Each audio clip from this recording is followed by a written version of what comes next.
አንቺ ግን እስከመቼ ነው ከዚህ ከካም ጋር አብረሽ የምትቆዩ? በዚህ ከቀጠልሽ ህይወትሽ እንደሚበላሽ ወቂው። አብረሽ ያከክሽ ነው ለዘላለም የምትኖሪው። ቆይ እኔ ምን ላድርግ? ሴትነትሽን ሳይረፍድብሽ ተጠቀሚበት። ልክ እንደኔ መኪና ያለው ቤት ያለው ብትይዢ ነው የሚሻልሽ። እሱ እንደሆነ የቤት ኪራይ ራሱ የሚከፍለው ተበድሮ ነው። ፍቅር ነይ ማሬ። መቼም ያንቺ ባል ነው።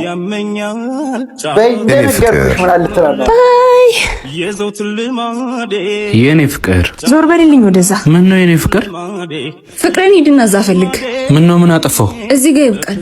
ካንተ ጋር በችግር መኖር ሰልችቶኛል። መሩዬ ሁሉንም ነገር እኮ ለማስተካከል እየሞከርኩ ነው። እስቲ ጓደኞቼን ያቸው፣ ባሎቻቸው መኪና አላቸው፣ ይንከባከባቸዋል፣ የሚፈልጉትን ነገር ያደርጉላቸዋል። አንተ ለኔ ምን አድርገህልኝ ታውቃለህ? እሺ እኔ ምን ላድርግ? በል እንግዲህ ችግርህን ቢያንስ ለመፍታት ሞክር።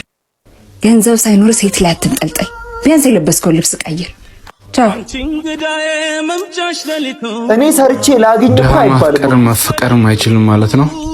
ምንም ሴንስ የማይሰጠኝ ሎጂክ ምን እንደሆነ ግን ታውቃለህ? ገንዘብ የለህም ብለው ይተውታል አይደለ? ግን እሷ ምንም ነገር የላት። እስቲ እኔ እኮ እሱን ብሌም ከማድረግሽ በፊት አንቺ የራስሽ እንደው የእሱን ሳይሆን የራስሽን ሆድ የሚሞላ ሀብት ያዥ መጀመሪያ። እንዴ ሁሌ ጊዜ እንዴት ከሰው ይታያል? ነውር እኮ ነው።